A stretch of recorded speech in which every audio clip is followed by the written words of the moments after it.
Now that we have an understanding of how reinforcement learning works, let's dive into how this applies to AWS DeepRacer. AWS DeepRacer is a 1/18th scale racing car with the objective being to drive around a track as fast as possible. Under the hood, the DeepRacer vehicle has a remote control car chassis with a battery-powered Ubuntu-based compute module on top. Looking deeper at the compute module, this is powered by an Intel Atom processor with 4 GB of RAM and 32 GB of onboard storage. The standard DeepRacer comes with a single 4 megapixel front-facing camera, sampling at 15 frames per second, with the Evo expansion pack available, adding a second camera for stereo vision, plus a 360-degree LiDAR sensor. So you might now be asking, how do we teach the DeepRacer to drive itself? Let's go back to the components of reinforcement learning that we discussed in a previous chapter and look at how they apply to DeepRacer.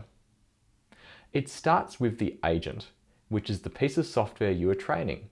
In DeepRacer, we're training the vehicle to drive around the track, but when you think about it, we're actually training software running on the vehicle.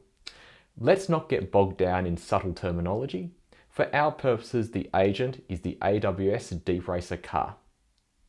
The agent wants to achieve a goal.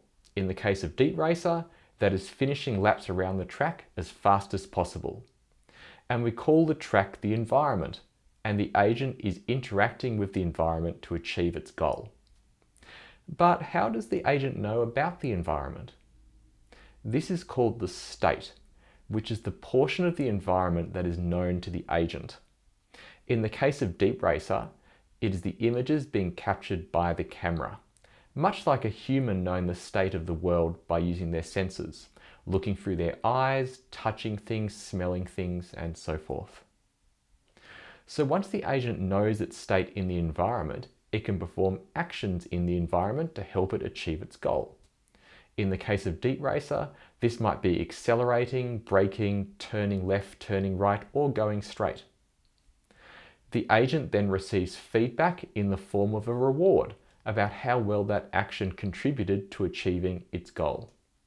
In the case of DeepRacer, this is a numerical reward. The higher the reward, the better. And all this happens within an episode. This can be thought of as the cycle of the agent performing an action in the environment based upon the state it has observed, and then receiving feedback in the form of a reward, which informs future actions it might take.